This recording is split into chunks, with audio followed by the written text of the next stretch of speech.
Welcome everyone to the Emergent Essence Dynamics webinar number 6 on April 21st. And our theme is fractal patterns in relationships. And this is actually quite fundamental to all of the EED work. There are so many places that I can go in this webinar. I was saying this just before we started the recording. So I do have a few things I want to lay down as foundation and groundwork, and I encourage your participation, questions and comments to help lead me on actually where to go so this becomes more relevant for you. The reason I chose this is that the entire EED model and system is based upon repeating patterns and fractals, and I'll explain what a fractal is. This happens in nature, it happens in relationships, it happens on all levels everywhere, in fact. And so why did I choose to design a program or a model that works with fractals? It's because it's more natural, it's more organic, it's actually easier to work with. You never get lost. It helps simplify complexity. Many reasons. And what I chose to do in this one was to show some basic patterns that happen in relationship. Meaning we have repeating stories, repeating patterns, repeating dramas. This helps us understand conflict. It helps us understand identity. And it helps us understand ourselves, what we're projecting out there, what we're trying to learn, how we're trying to evolve. Fractal patterns is fundamental to the way EED works, as well as working with resilience. And when you put the two together, patterns and resilience, we actually have a completely different dimension of transformation that we can work with. So with that said, and by the way, this will lead into our next webinar, which is happening on May 5th, which is all about unity and diversity. And I know diversity right now is getting very political, and I really think that is completely unnecessary because it's forgetting unity. It's creating actually diversity, which equals division, which equals separation, which is completely antithetical to the way EED treats unity. Unity and diversity actually work together, and that is the next webinar on May 5th, so you may want to register for that. This gives a setup for that, okay? So, all right, so what are we discovering? In simple summary, I'm going to give you an introduction, not a solution. This is not about solutions. This is about an introduction to classic patterns of relationship, how their dynamics work and function, and how all of that influences our actions, behaviors, identity, and choices. So I only have 60 minutes here. There's a lot I can lay out on the table. I'm hoping it produces lots of questions, comments, agreements, disagreements from you. The point is, this is a lead-in into the trainings we do. We have a conflict course. We have advanced modules. Our module 1, which is the foundation of all of this, lays this on the table. I'd love to give this to you in 60 minutes, but actually this takes days and days of training.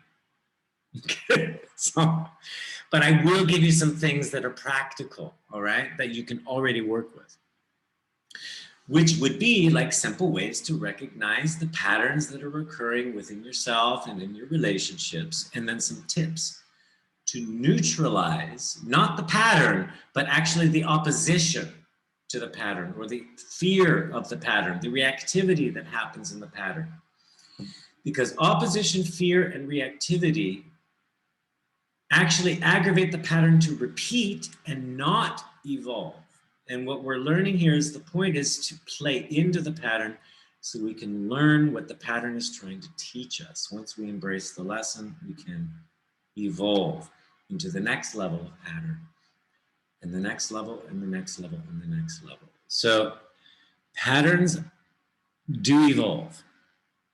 And the purpose of these patterns in relationship is to actually give ourselves kind of like a learning program to recognize new strengths, awaken new strengths, learn lessons, and evolve ourselves. So it's almost like we've programmed ourselves to go through an obstacle course, and we use relationships and our relationship dramas to do that. When we victimize ourselves from our patterns, we're not learning anything. We're just promoting identity and a rigid identity, and we're expecting everything else to change around us, which actually has us learn nothing, if I wish to be harsh about it. So what are your comments on what I put forward here? And then I'll, illustrate some things that will help this make sense and why I'm coming from this position that I am. Anything to say?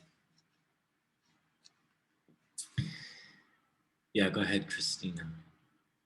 For me, everything has meaning when you are saying patterns and relationship, because what I most of the time hear, it's why on the earth I'm doing the same things over and over again, and I'm reaching the same points and I'm having the same problem. Right. It's just the perfect explanation. Patterns in relationship. It's like, why? And we say, why? And I thought I mastered this, and now it's happening again and again and again. Right, yeah, okay. We'll give some recommendations on that, but yeah, this is the whole point. And the point is this always happens. So rather than get frustrated with it, we can actually take a step back and start learning. And I'm going to give you a few common basics to say, all patterns have some things in common. Anything else? Anne, did you want to add something? Yeah, it totally makes sense for me. Because what we tend to do when we start recognizing those patterns, and when you work, I'm a coach, so I'm starting to somehow recognize the patterns in others and myself. But what I tend to do for myself, and even maybe in my coaching, is to try to neutralize or to oppose them. And when I encounter my own patterns, I try to avoid them, and I'm reactive to them, and yeah, it doesn't work well. No, it doesn't. And by the way, this last point here, I was very hesitant to write this, tips to neutralize opposition, fear, and reactivity, because what I don't want is like exactly what you're saying, Anne, is so a pattern comes up, we say, oh, I don't like it, not this again, so I'm going to neutralize it, fix it, eliminate it, and actually what we're doing is we're creating more resistance for the pattern to come back at us stronger, because we're actually not listening to what the pattern is trying to show us or tell us. We actually need to cultivate more humility and resilience, which is why Emergent Essence Dynamics puts resilience first over anything, which is why we don't focus on transformation. Transformation is a natural byproduct. So Emergent Essence Dynamics captures the fundamental process of human transformation, but it takes a resilient approach to coaching, leadership, mediation, facilitation, etc. The first thing we work on is cultivate resilience and autonomy in yourself, in the relationship, in the group. That's the foundation for transformation. So before we start jumping in and trying to fix things, we work actually from a level of acceptance to say, fine, this is here, that pattern's there, this resistance is here, it is what it is. How are we already okay with it? Meaning, how are we already tolerating it, surviving it, before we fix anything? Build the resilience first. Then we can recognize, okay, so now what's the dynamic at play? What are the actions, the behaviors, the energies? Because that reveals the fractal patterns. Then we can discover, okay, so what's the actual pattern or process of growth trying to happen? And from a resilient state, we actually can move with the pattern as opposed to trying to fix it or aggravate it or create more chaos. Because normally when we fight chaos, it's because we don't understand that there is a pattern of higher order occurring.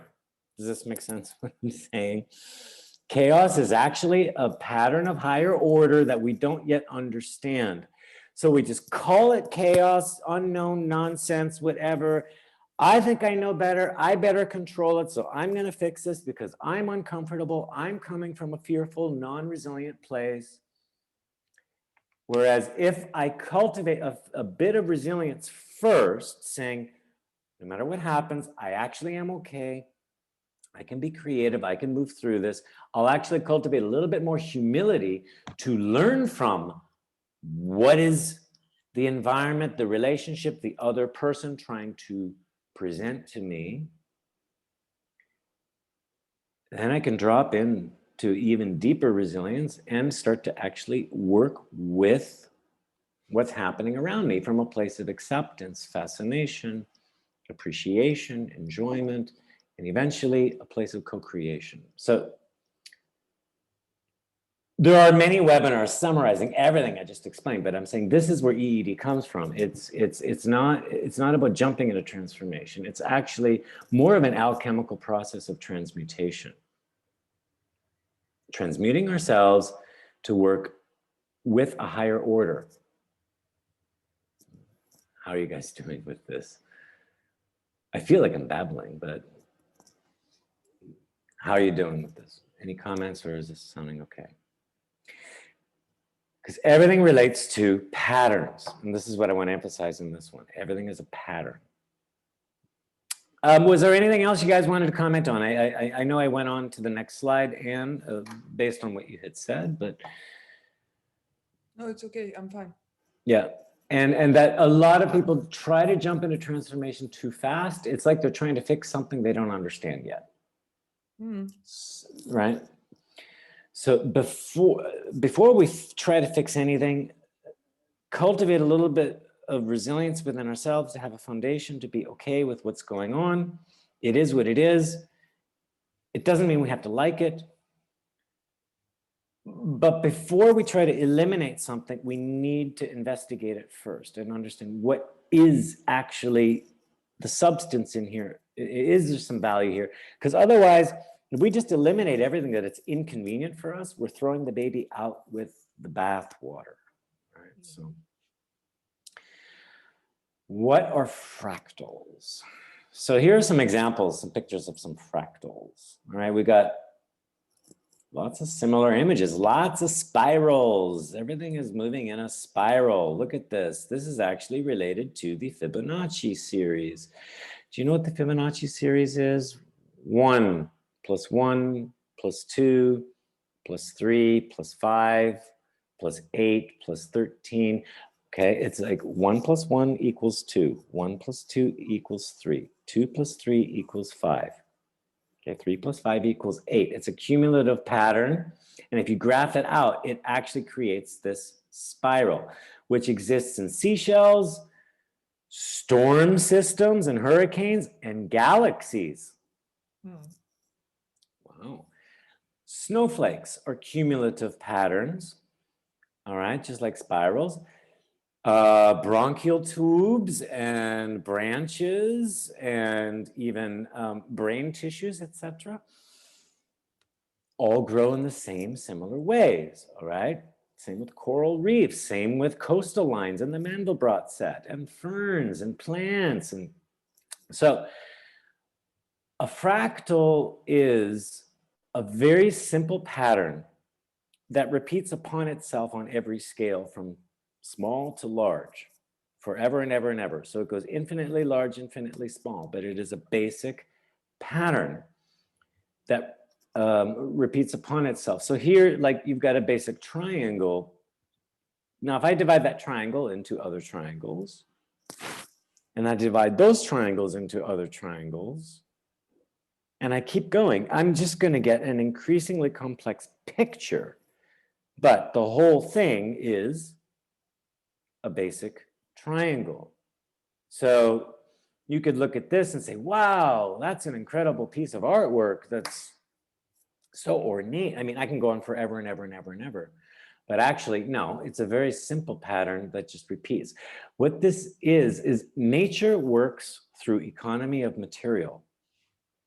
Let me take the most basic pattern I can find and let it accumulate upon itself, and then that gives the illusion of complexity. And so I'm showing you that, I will show you that relationships work in much the same way. We have a very basic core behavior or core pattern that accumulates upon itself to create very complex stories and very complex dramas and very complex conflicts, when in fact, they're all based on one very basic idea, okay? So here's a few examples of different fractals. Like here's the triangle dividing upon itself. Another way to look at the triangle is you could have a straight line, put a bump in it, and then now let's put a bump in every straight line we see, and it starts to create this snowflake pattern, all right? So what looks infinitely complex is actually very simple, okay? And we can reduce a complex pattern down to its very core fractal structure, its very simple structure.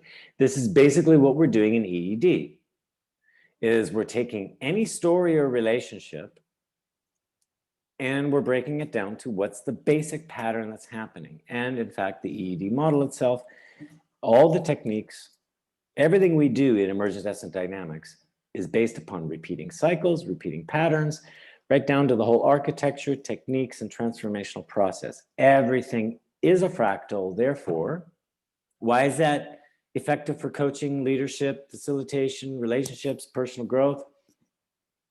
It's never complex. You can never get lost. You can never get confused, because you always come back down to what's the basic triangle of the moment. What's the basic thing of the moment? And then it just adds upon itself, adds upon itself, adds upon itself. Everything repeats. So in fact, when you're facilitating, things become very simple. When you're coaching, things become very simple. You do not have to waste time analyzing and figure things out, because everything shows you what's happening. All you have to do is collect what are all the little dots and watch how the dots all pull together. Am I sounding crazy here or no? No. Okay. Now, Theoretical now, but say it again, Anne. it's a bit theoretical for me, but it's the fact that I've been just in contact with the very surface of your work. So it's okay. I'm going to show you what some of these fractals are. I can't reveal everything. no, We only have like an hour, but everything that is done, and there are other webinars you can watch, which will show elements of the model, etc. But the basic thing is everything is a repeating pattern. And here's one repeating pattern, which is, how does conflict work? Just Christina, Benjamin, if you're there, because they've taken these courses. Anything to comment on what I've just said about everything is a repeating pattern. The whole EED model is a repeating pattern. This is how we treat everything. It's through a repeating pattern. Anything to say? Yeah, maybe 2 bits from my side. Or do you want to go first, Christina? No, please. Okay, so it actually works. I did not expect it to work from the outset. After I've done all the courses and stuff, I can say it works. It's not only theoretical. Yes, it has a theoretical background, but it's highly applicable to whatever context you're in. The very advantage turns into a disadvantage, that you can use it in many contexts, as it's of fractal nature driven sort of stuff. So, and that's what I appreciate with it. Yeah, so it's not only theoretical. it's that's one side of the coin. There is the other side of the coin. Yeah. And you need to get a feeling on that first before you judge EED as a concept. That's at least my experience. okay. Thank you. Thank you for that. It's yes, theoretical, conceptual, but it's also extremely practical, and it's a discipline, and it is It's pragmatic, but it's I got have to no be doubt about it practice. because Yeah. I saw you, so that's the reason why I'm here. I'm Yeah. impressed by what I saw, so I just want to dig deeper. So I get that it's very practical. Just for me right now, the perception is theoretical, but it's not a critique or No. And what yes, I'm commenting on where I'm at. Yeah, and I'm just these webinars tend to be on more the conceptual side. I should be doing more demonstrations, right, to show you exactly how this works, and that's something that I'm going to be doing more. And I do have some demos. So. But yeah, on the conceptual side, yeah, okay, you can see the fractals. But then what's really interesting is when we actually do the work, when we do the conflict processes, when we do the relationship processes, the coaching processes, you actually see this come to life. Did you have anything to say, Christina? You were going to add something there? Yeah. And when I first heard Troy, it was like, oh my God, I don't understand anything what he's saying, but I do know some of the concepts he's using, and why is this happening? Now I can see how this pattern and fractal game works, because I know that our minds are so focused to complicate things, to go to understand systems, and in fact, when everything we are looking for is just in front of us, just to know how to look at, and that's what Troy it's teaching us, and it's. Yeah, actually, that's a really good point, Christina. Is that so? And I'll explain this funny looking diagram here on the fractal cycle of conflict. But actually, life is extremely transparent. We just need to open our eyes to it. We're being shown everything. As soon as we try to get way too smart and intellectual, we're actually getting further and further away from reality. The way we look at conflict, relationships, leadership, coaching, all of that, your client is showing you everything. But you got to know how to pick it up and recognize it, because a lot of times, actually the biggest obstacle is we listen to people's story. We listen to their emotional narrative, their argument, as opposed to looking at their action and behavior and seeing what's congruent. What are they congruently and consistently showing me despite what they tell me, right? And this is a big, big thing. And this is why we get deceived and the wool gets pulled over our eyes so much. This is why the media has such a magic show going on, you know. It's like scam artists, like, hey, look at this hand, wow. And meanwhile, you should be looking at the other hand. Okay, and so EED is training you how to recognize what's a distraction and then to look at what's really going on. Okay, and that's how you get to the truth of the moment, the core pattern of the moment. And you wake up clients to the awareness of they're playing their own magic tricks on themselves. Like, oh, here's the distraction. Here's what's really going on. So, conflict is, or let's say relationship patterns, all contribute to conflict. It's all playing a game. It's a game cycle, a very long game. All right. So relationship patterns are built up of a series of chapters. Like here's a conflict chapter, which is a series of power plays that culminate into a lesson that we will learn. And if we learn the lesson, we can move on to the next chapter. Now, in between each power play is an opportunity to drop into what we call dream essence. It's where we let go of our identity. We actually reach a point of some, let's say, reconciliation or unity. It's temporary. Then we go back into the power play, and we go back and forth between game, dream, game, dream. I've explained this in other webinars where it's all about, do we open or close our own bubble of reality? If I'm closed off and rigid, I'm going to be acting from judgment, judgment, judgments, judgments. So here I am, I'm in relationship with you according to whatever is coming into my hand here, and I'm just interacting with my own hand because I see you on the surface of my bubble. There we go. See? How much are we really in relationship here?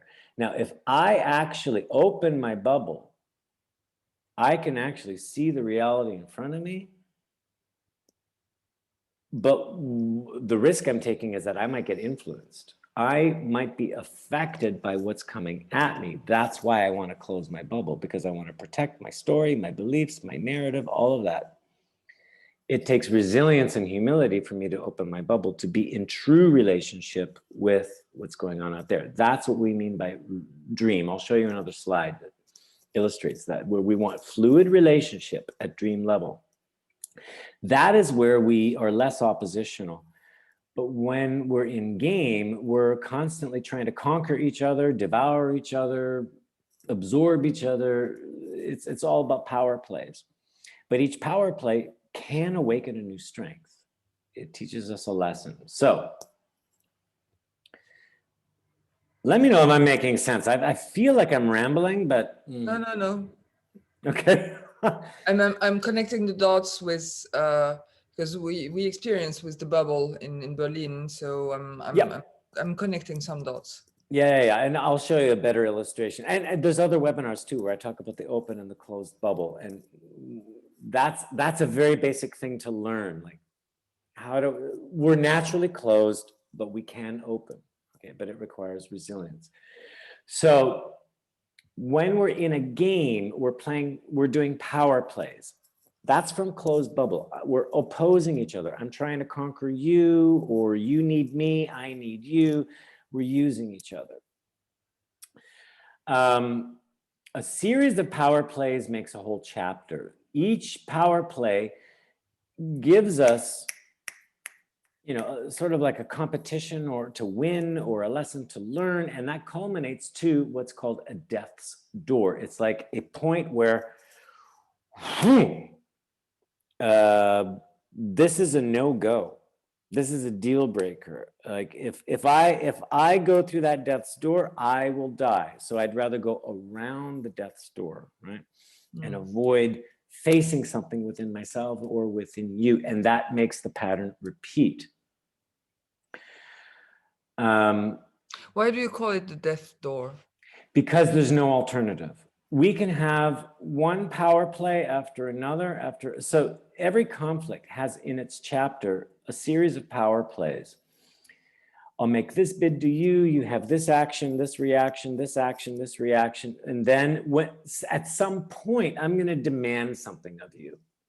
And you'll say, absolutely not. No, I can accept everything before that, but not this. Like, I'll never apologize to you. I'll never say I'm sorry, because if I say I'm sorry, you're going to smother me, take advantage of me, whatever. So that's a no-go. So basically, death's door is a deal breaker. Okay. So, does that make sense? Go ahead, Benjamin, yeah? Yeah, maybe another view, not necessarily a better one, but at least mine after taking all the courses. Death's door, there is a prevailing understanding concept I have of that's a micro death of your identity happening. Exactly. Yeah. Which means I will lose that identity I played with so far to date. Yep. Once I realize that or resolve that. So what part of identity, or which part of my identity, which identity do I need to let go, sort of? That's the death door defining, specifying here, and there's not a single one. You can think of Super Mario style in that. So what is the next level? And what is really the identity that Super Mario needs to let go of? I love this. There is this threshold you have to there is a natural tendency that you will not do it just like that. There's a resistance, and to overcome the resistance, EED comes into play. And now, Troy, I'm muting myself. Okay. Why? You're doing a great job. No, I like the Super Mario. No, it metaphor. was. I intended it as a handover. What is EED doing to overcome the resistance here? Right. That is a question here, and I did not want to take your role. No. So I'll expand upon that a little bit more. If you know Super Mario Brothers, you got to go through this obstacle course, right? This is your obstacle course, and it all leads up to the big confrontation with the monster. And if you can defeat the monster, then you win the princess, you win the reward, and then you move to the next level. And it's a new obstacle course that you have to master. So this is exactly the same. Every relationship or chapter or conflict chapter has its obstacle course, a main thing to confront. When we can confront and embrace it, then we move to the next chapter. So what is death's door? It is something we do not accept. If I do accept that thing, that means it's a death of my identity. Some part of my identity crumbles if I accept this.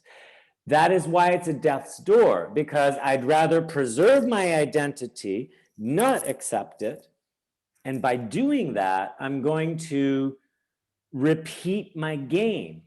I'm going to repeat this over and over and over and over until I actually am willing to crumble a portion of my identity. Okay, does that make sense? Yeah, totally. This is why to get through conflict, we need humility. Go ahead, Anne, yes? Yeah, I'm exactly in that place with a group. I've started to accompany, and yeah, and that has been mentioned, which is interesting. Yeah. And yeah, the question we've been working with is what needs to die for us to become someone else and to deal with things in a different way. And it created a huge resistance, a huge fire back. People heard that I was telling them that they were literally going to die. And and it's really interesting to sit with that. So it's difficult to hold that, but here you know that you are in the right place. Yes. Actually, so as an EED leader, facilitator, or conflict manager, etc., when they get to that point, like, ooh, they cling. I will die if I go there. You know you're in a very good place. What you need to focus then on is what's the energy they're using to cling? What's the energy they're using to resist and rebel? Because that is all resilient energy. We have to temporarily separate them from the story, focus on the resilience, on the energy, what feels permanent and timeless within them. They can anchor themselves in that, then reintroduce the game. They will have a very different relationship. They'll say, actually, when I'm in a more permanent, timeless place, when I'm connected to my essence, all this other drama stuff doesn't matter to me. I can actually live through it. What enables me to tolerate that? What enables me to still be okay? What enables me to go through that door knowing I'm still here, I'm still alive, I'm still okay. We have to bring them to that point. That's why I emphasize the importance of the resilience. Because otherwise what they're doing is they're creating more conditions and rules to the game, saying absolutely not. It must be this way or that way, or it's no way, right? Yeah. And that doesn't, it just creates more conflict. Even when they do it in the name of justice, social justice, I'm a humanity warrior, whatever they want to call themselves, social justice warrior. No. Yeah. It means they're digging their heels in the ground and they're clinging and they're unwilling to go through death's door. This is the classic finger pointing. You change first before I change. Mm. And that's what's going to perpetuate a conflict, right? Yeah. So as we work through all these chapters, there's another fractal cycle, which is part of the creative cycle. It's called the primal energy cycle.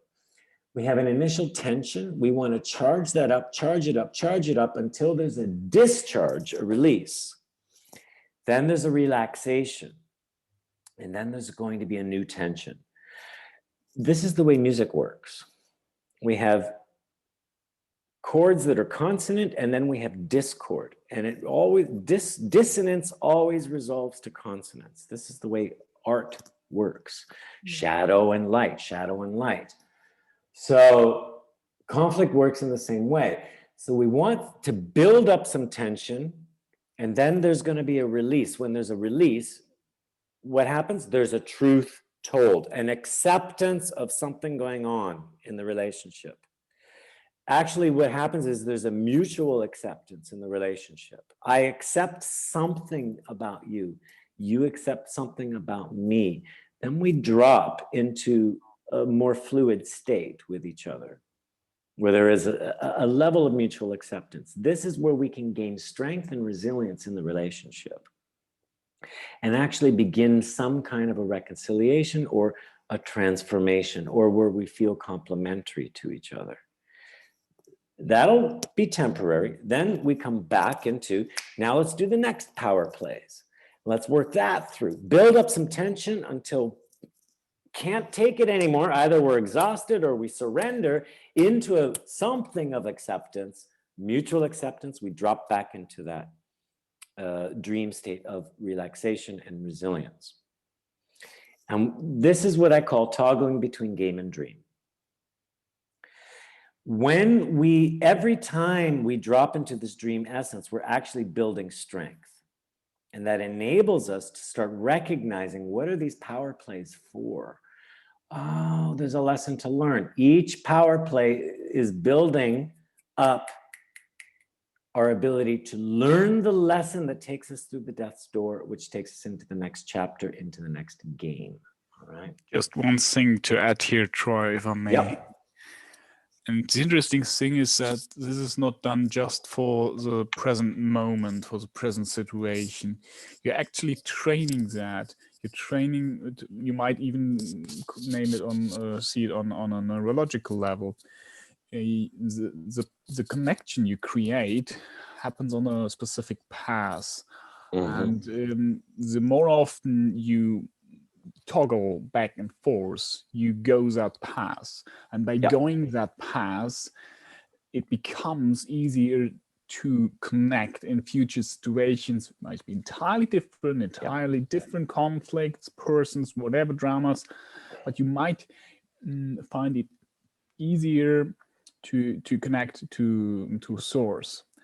And that's a significant thing compared, at least what I find, ED sets apart from other, I don't know, many, but the ones I considered so far to date, concepts which are mainly based on that symptom level. How can we create that change, and what to change, and which measures, and they conflict even the result numbers with the key driver and whatnot.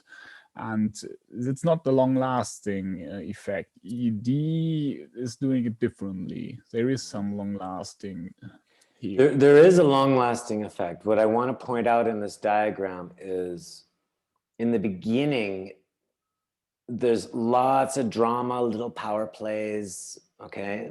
And then we drop once, build a little bit of resilience.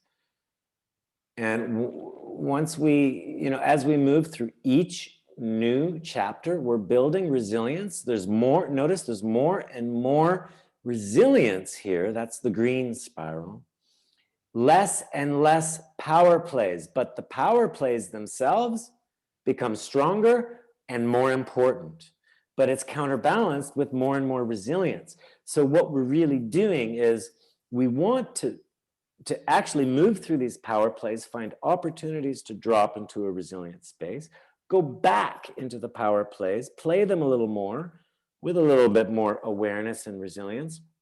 What we're doing is we're gradually cutting out the bullshit. We're cutting out the unnecessary drama and confusion and getting to what's the central power play here? What's the central core issue? What's really the death's door that's being demanded I move through to move off this entire cycle? But it takes, so this is what people don't understand with conflict. They try to eliminate or avoid conflict. No, what we're teaching in EED is build some resilience to play into the conflict so you can experience it from a resilient perspective, learn the lesson it's presenting you. You can't just cut it out. You've got to move through it. This is, right? Like if you're experiencing resistance, you move through resistance. If you fight resistance or avoid resistance, you're aggravating resistance. You need to move through it. How do you move through it? Through some humility and resilience, which means, like we discussed in previous webinars, the 8 stages of relationship. It starts with recognition, acceptance, then move through fascination, appreciation, enjoyment. You can engage with what's going on, you can participate, and then start co-creating. As opposed to recognize what's going on, judge it, say, I don't like it, I'm gonna fix it, eliminate it, fight it, avoid it, flee from it, whatever. No. This is teaching to embrace what's happening in your reality and learn from your reality so you can move through your reality, so you can actually start to co-create your reality. You can't control your reality. Does that make sense, the difference, what I'm saying? Oh, you can co-creation as opposed to control? Yeah, totally. Okay. Wow, there's more to show here. So anything else to say or comment on from that diagram? There's other webinars actually that go through this diagram a little bit more, but this is our basic fractal of relationship patterns as far as conflict goes and growing through relationship games. So I just wanted to say, what are relationship games? There are some game elements. What you really need to pay attention to is what's the action and reaction between two people in the game. This is the game level where we've got our closed bubble in opposition and we're just bouncing off each other, okay? This means we're being oppositional to each other. My truth is my truth. Your truth is your truth. I'm trying to convince you of my truth. You're trying to convince me of your truth. I'm trying to conquer you. You're trying to conquer me. Or I'm absorbing you, or you are absorbing me, right? There is no unity here. This is all opposition. So we've got action, reaction, action, reaction, action, reaction, action, reaction. And that is the basic thing we're doing in emergent medicine dynamics. I'm following action and reaction, whether it's between two people or me and a group, me and a client, but we're all acting and reacting upon each other. That gives cause and effect. I don't care what they're saying. I'm looking at what they're doing. And what am I saying to them? How are they reacting to it? How are they behaving? How are they behaving towards me? And how am I behaving towards them? That creates an energy. With the energy, it creates a friction, an energy. It creates a status. Who's higher, who's lower, who has more power, less power. When we put action, energy, and status together, that creates the game, the polarity. Am I dominating you? Or are you dominating me? Are you the teacher? I'm the learner. Are you the parent? I'm the child. Like, these are examples of different polarities, opposites that complete each other, all right? And then in every game, there's a dream, which means what does this relationship want to become? If there's dominance and submission, what are they trying to accomplish together through their actions? What are these actions ultimately leading to? All right. That's what we mean by dream. Okay. If we're acting in these ways to avoid a violent eruption, then the dream would be violence or anger needs to happen. And when the violence and anger needs to happen and clears out, then there's something available. And that might mean that now there's opportunity for connection or unity from a truthful place.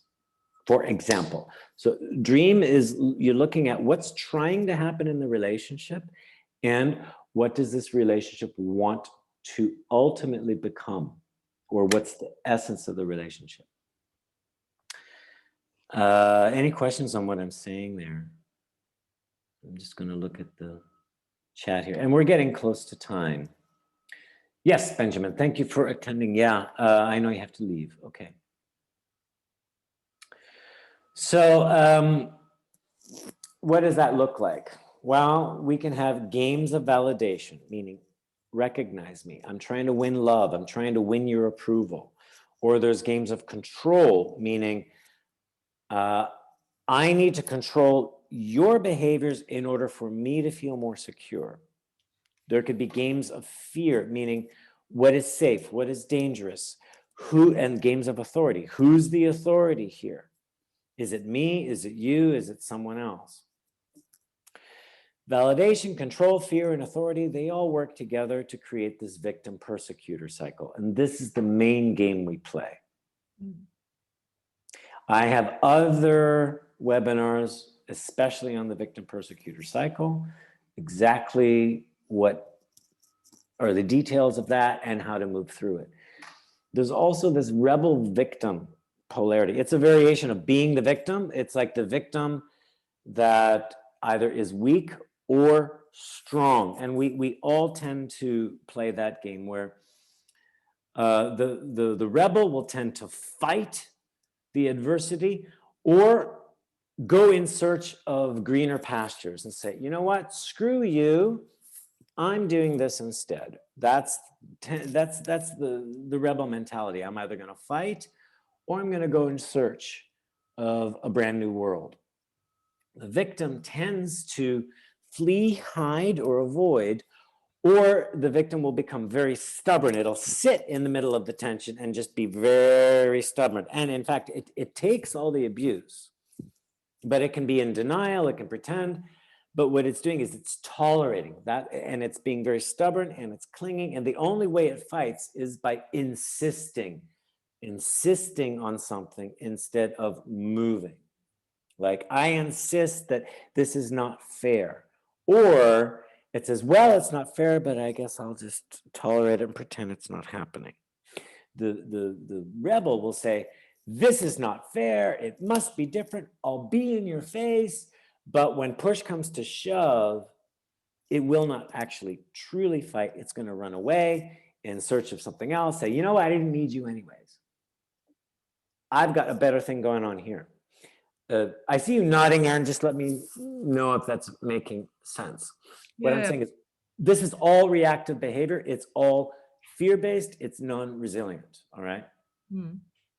So rebel victim polarity means these are, by the way, the 4 behaviors of a polarity. You search for safety. You cling to safety. You fight the danger, or you flee from the danger. The 5th behavior is I can freeze and pretend nothing's happening at all.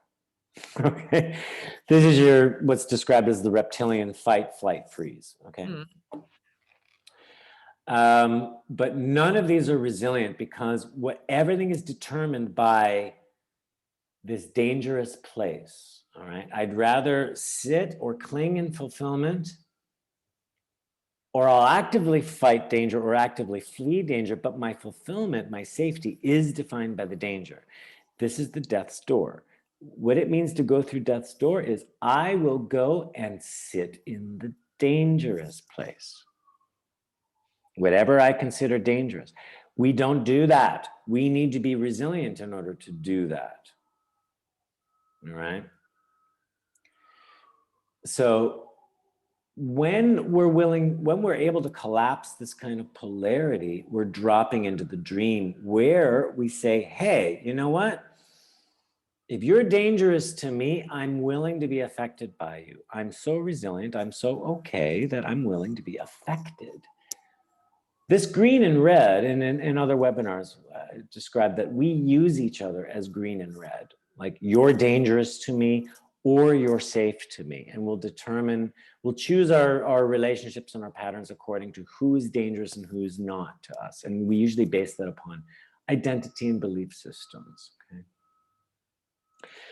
If we drop that status and say, you know what, no matter what you believe, no matter what your story is, no matter who you are, I accept you. And that inspires you to accept me. If we find a mutual acceptance, then we neutralize status and we drop into a place where we're actually complementary. So we might be coming from opposite positions, but those opposite positions of hot and cold, dark, light, actually create a larger spectrum, okay? Which can look like this. My story is one piece of the pie. Your story is one piece of the pie. We have two different stories, therefore we're playing this game of which one is right, which one is more justified. We have truth in opposition. This is where we might agree, but we also disagree, but we're not sharing the truth. If we drop a further level where we actually have some resilience, we're willing to be influenced, we're open to each other, to have a free exchange, to actually experience each other instead of our perceptions of each other. This is called truth in flux. Truth can be fluid. Hot and cold can work together. I can be hot, I can be cold, okay? But still hot and cold exist, but they're existing together as a complementary relationship as opposed to an oppositional relationship. The furthest level down is where there is no more identity, no more story. This is where everything is unified. Everything is unified truth. Paradox reconciles. Hot and cold is the same. That's tough for our brains to accept. But in a place of unity, there is no more separation or identity. And this is what we're going to discuss in the next webinar, Unity and Diversity, where we create diversity from a unified place where everything can be complementary. We still can accept opposition and diverse stories, but we're not putting status upon it. As soon as I put status that hot is better than cold or cold is better than hot, this is what creates the disruption. When we realize that hot is actually no better than cold, but hot and cold are needed to work together in order to create a larger spectrum of experience, then suddenly there's no such thing as variances in temperature. We can have many variances in temperature, but it doesn't mean that one temperature is better than the other. You can apply this to racism, you can apply this to gender, you can apply this to sexism, you can apply this to all kinds of things where we attach to a story, okay? Where one religion is better than another, when one race is better than another, where one color is better than another. And it doesn't work either to try and say, no, there's no such thing as race or gender or sex or no, all of it just blurs into one unified whole. No, it doesn't. It all has, it is all diverse, but the point is when we start putting status upon everything, one is better than another, that creates opposition. When we understand that there's function as opposed to status, like in music, beats 1, 2, 3, and 4, beat 1 is strong, beat 2 is weak, beat 3 is medium, beat 4 is weak. That leads back and sets up for beat 1 to be strong. When we understand that each has its varying functions and we don't put status upon it, but rather we appreciate the function of everything and how it works together, how hot and cold function together to create a large variety of temperature, we actually can have unity. That's the theme of our next webinar. But comments, questions here on what I've just shown you, and I know I'm at time.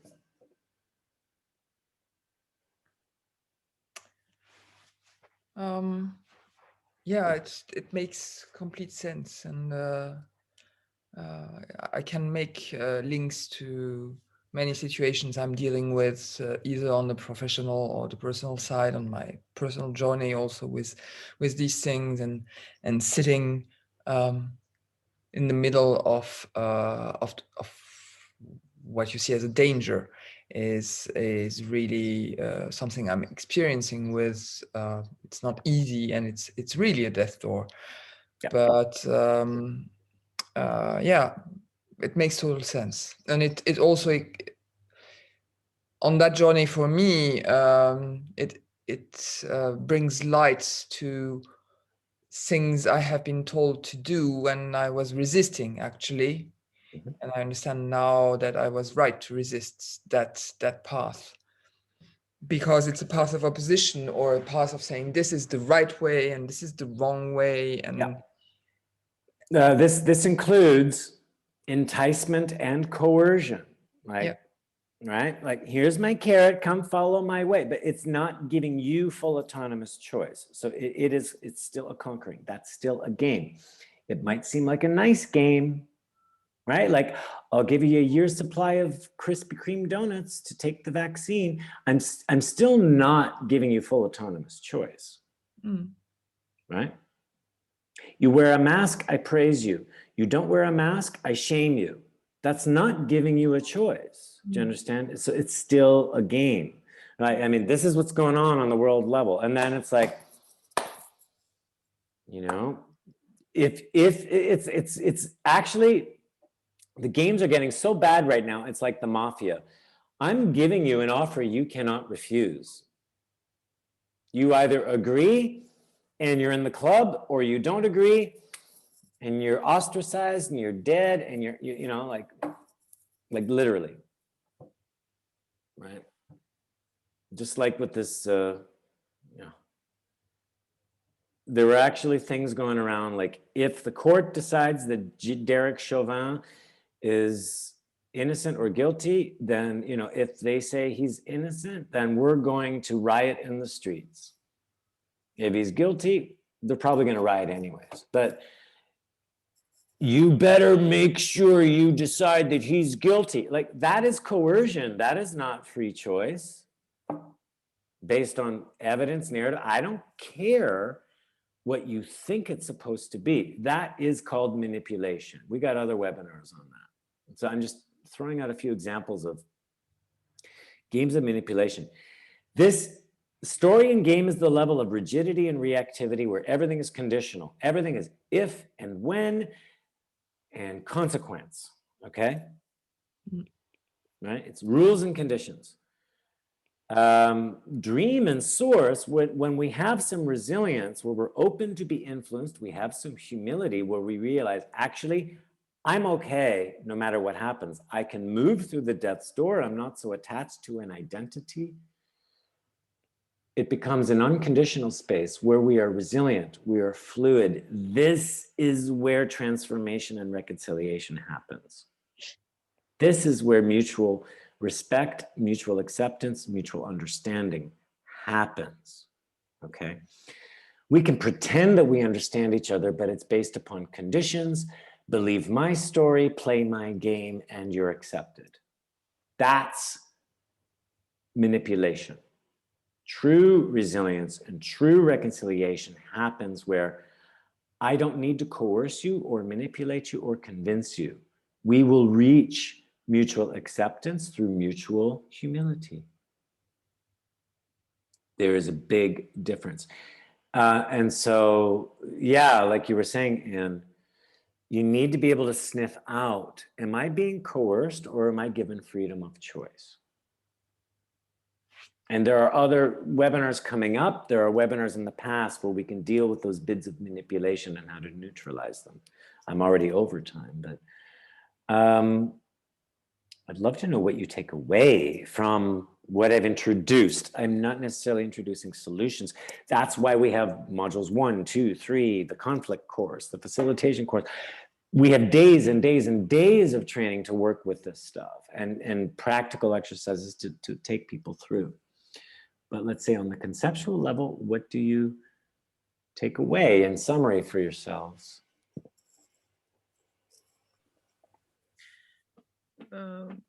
For me, again, Troy, at the last webinar we had, I was taking the it is what it is.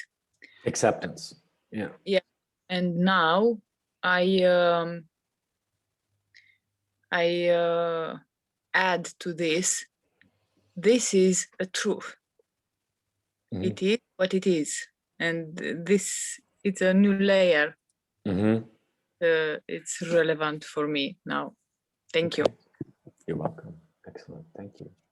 So for me, really, the opening is the conflict model and the death door. And the question, I know this webinar is about relationship patterns, but Mhm. I'm sitting and questioning myself, does that work also in relationship with oneself? Absolutely. Okay. Yeah, because we're in, actually, all conflict stems from an inner game we're playing, okay? And then we project that game out and we cast people into the oppositional role. And the phenomenon of conflict is we will swap roles. And the other phenomenon of conflict is I have my game, you have your game. So there's actually a double game going on, but it's in perfect sync. We use each other to be each other's monsters to learn from, right? So, but it's all coming from a projection outward. Okay. So the way we handle conflict is let's look at what's the game being played out and then start working backwards, sort of reverse engineer it to say, so what is actually the inner game that you're projecting out? And it's not about putting blame on somebody, but it's more like it's really intelligent design. There's some unconscious thing I've programmed myself to learn. I'm walking into relationships and situations that are a perfect match, but really it's like I'm broadcasting a radio signal out and people are tuning in, okay? And we sense each other. And it's proven over and over and over again, there's such a perfect match. So how do we keep it simple? Well, just look at what are my repeating stories and patterns and just know that, yeah, I might be suffering. The only reason I'm suffering is because it's repeating. Why am I suffering? Because I'm refusing to recognize the lesson each pattern is trying to teach me. So what each pattern is trying to awaken a new strength in me by introducing a lesson. I've got to learn the lesson in order to gain the strength. And in fact, I'm using the strength as I learn the lesson. This story or pattern will continue to repeat until I've absorbed and embraced the lesson. So if I keep resisting learning the lesson, if I keep resisting going through that death's door, it's just going to keep repeating. Okay? No shame in that. It's just I've got to, at some point, pay attention. This is where society will best progress as soon as society learns a little bit of humility. And what I mean is, stop pointing the finger and saying, you need to change before I change. It goes right back to what Gandhi said, and this does not mean to be heroic or noble, but this is not meant to be heroic. Be the change you want to see, as if like, ooh, I'm the change, look at me. No, you're actually being arrogant. No. Actually cultivate a little bit of humility, and when you're saying, you need to do this in order for me to change, actually switch it around and say, fine, I'll do that first. I'll take the risk, and I'll do the very thing I need you to do, I'll do that first. That's what we need. That's meaning cultivate a little humility. Be the very thing you're demanding of somebody else. And don't be conditional about it. Well, I'm being open and accepting. Now it's time for you to be open and accepting. No, I will be open and accepting, and it doesn't matter how you behave. As soon as I come from an unconditional space, guess what's going to happen? The relationship will drop. That's the phenomenon. And if I'm trying to control that and monitor that, I'm actually not being unconditional. So I'm being full of shit. There's a paradox here. Do you guys follow what I'm saying? It might sound okay. This is why I'm sorry, but social justice warriors do not work. Because they preach and they demand, but they're unwilling to take their own shield down. And if they do, it's a ploy. Watch how they work. There is no humility in being a social justice warrior. What it's doing is demanding reparation and retaliation and revenge.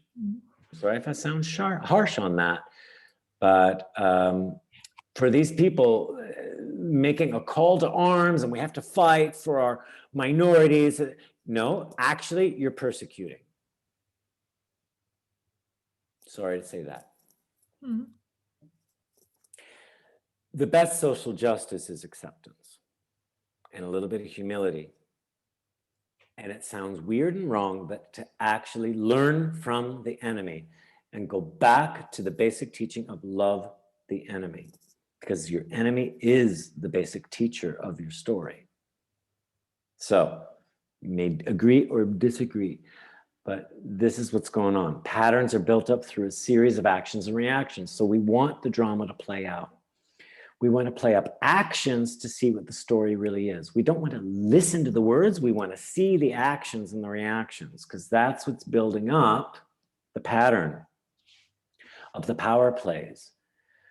All our actions and reactions determine whether we play the game or enter the dream. Now, we talk about a reaction that's going to lead to game, a reaction that's going to lead to dream. Both are valid to discover the lesson. So when we are fearful and reactive and non-resilient, that's going to lead to closing the bubble and having more game behavior. When we are resilient, accepting, and fluid, and we realize the person across from us is a complement to us, it's complementary. They can be a teacher. We can be teachers to each other. That can lead to dream because it leads to mutual acceptance. All right? Not easy to do. No. Some common games will be lessons in validation. Like, do I exist? Do you acknowledge that I exist? Do you recognize me?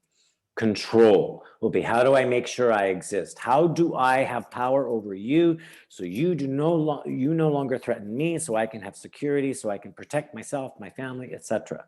Right? I want control over you. Games of fear or authority. The parent-child relationship is a great game of authority to discover one's own autonomy, or do I give away my autonomy? Fear is what's safe, what's dangerous, and that's going to determine validation, control, authority, all of these mixed together. We will play out our games either in the victim or the persecutor role, either as the rebel or the victim, or as the helper or the fixer or the savior or the guru. All of those are roles we play in how we take action. But again, each of those roles is meant to teach us something, to awaken us to a new strength. If I am attached and I identify always as a victim or always as a rebel or always as a persecutor, I'm going to get stuck in a game and I'm never going to go through that death's door. I need to be able to let go of my role so I can let go of my identity, so I can move through that death's door and realize what is the pattern really trying to teach and offer me. We've talked about this before, but really the most common dream is unity. Whether we're fighting or violent to each other, what we're really trying to do is connect. We're actually trying to create mutual connection and autonomy. The sooner we will develop resilience within ourselves to embrace the opposition in front of us, the sooner we'll realize there is a greater experience of life available, that our enemies are not actually trying to shut us down, but they're actually offering us a wider field to play in. If I only live in a hot world, cold will be my enemy. So I can never have cooler temperatures. That's a threat to my existence. But if I embrace my enemy, I'm hot, they're cold, and cold and hot work together to create warm and cooler and a little bit warmer, right? We can have this whole spectrum of temperature to live in, where in the end, hot and cold actually are not opposites, but are in unison. Then we can, when we realize our enemies are actually complementary to ourselves, and our enemies function as a teacher to awaken our strengths within ourselves, which allows us to learn our lessons, we actually can embrace enemies and appreciate the dramas we are presented with. And that in fact, what's really going on is we're projecting our own dramas out there. We are enemies of ourselves. And when we can embrace our own shadows, then we can start to clarify who we are to ourselves, heal ourselves, clean ourselves, and then we can grow.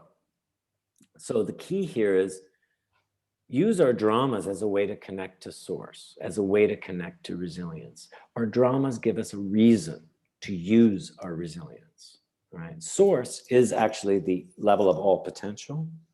Our dramas are an expression of that potential. And everything is expressed through polarity and opposites.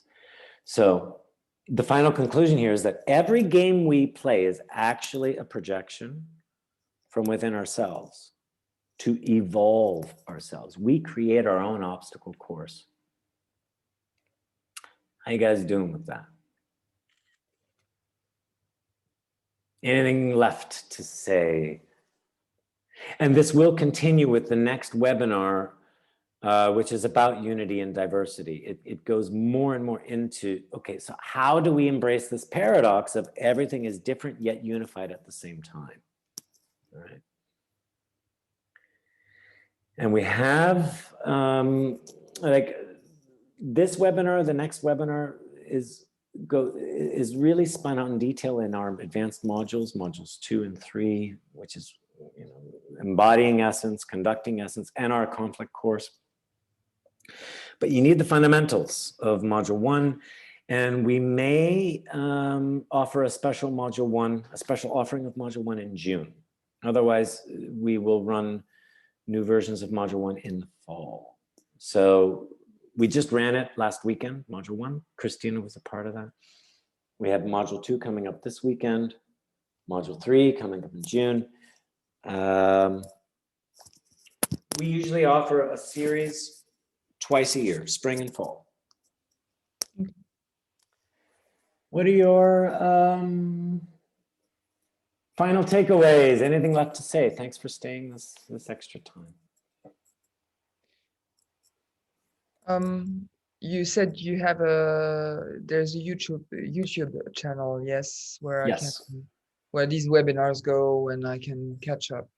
Yeah, if you're watching the recording, you're probably already on the YouTube channel or you've clicked through from our website, but yeah, subscribe to the channel, EE Dynamics, and you'll get notifications every time I post a new webinar recording. And I want to create more diversity of content as well, so it's not just the webinars.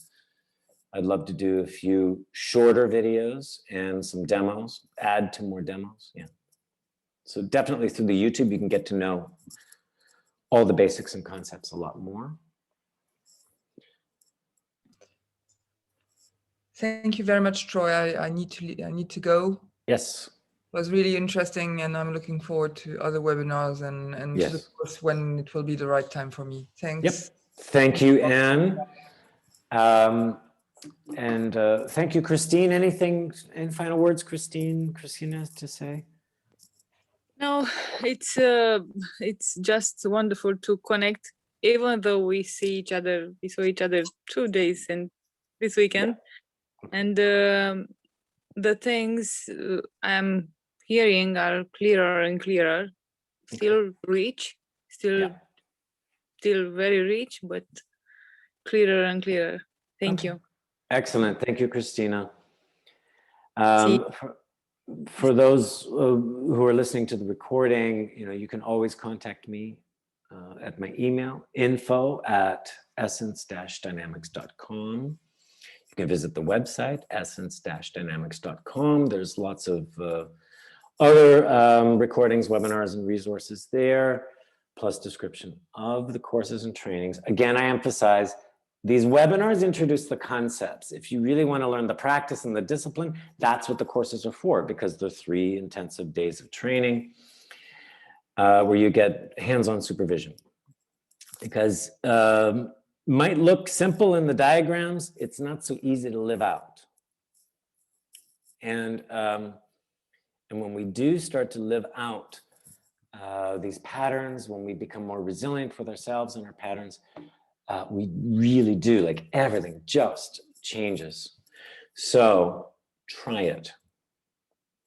Go back through a few other webinars, and the very simplest thing to do is just observe what's going on. Start to look at actions and reactions and start to collect the dots. Then you can start connecting the dots. Connect from a resilient place, meaning, all right, if that's all the dots there, how are they connecting? Come from acceptance as opposed to judgment. The first basic steps of truthful relationship: recognize, accept, and become fascinated.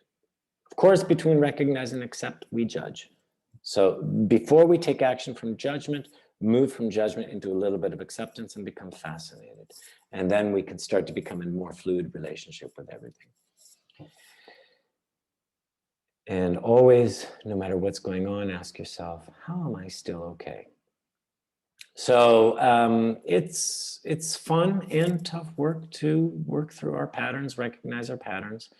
And that's what we're here for here at EED, is to work through the patterns and start to evolve ourselves and to reconcile ourselves. So our next webinar is May 5th. Until then, enjoy yourselves, remain resilient, radiant, and creative, and most of all, enjoy every moment, and thank you for attending today.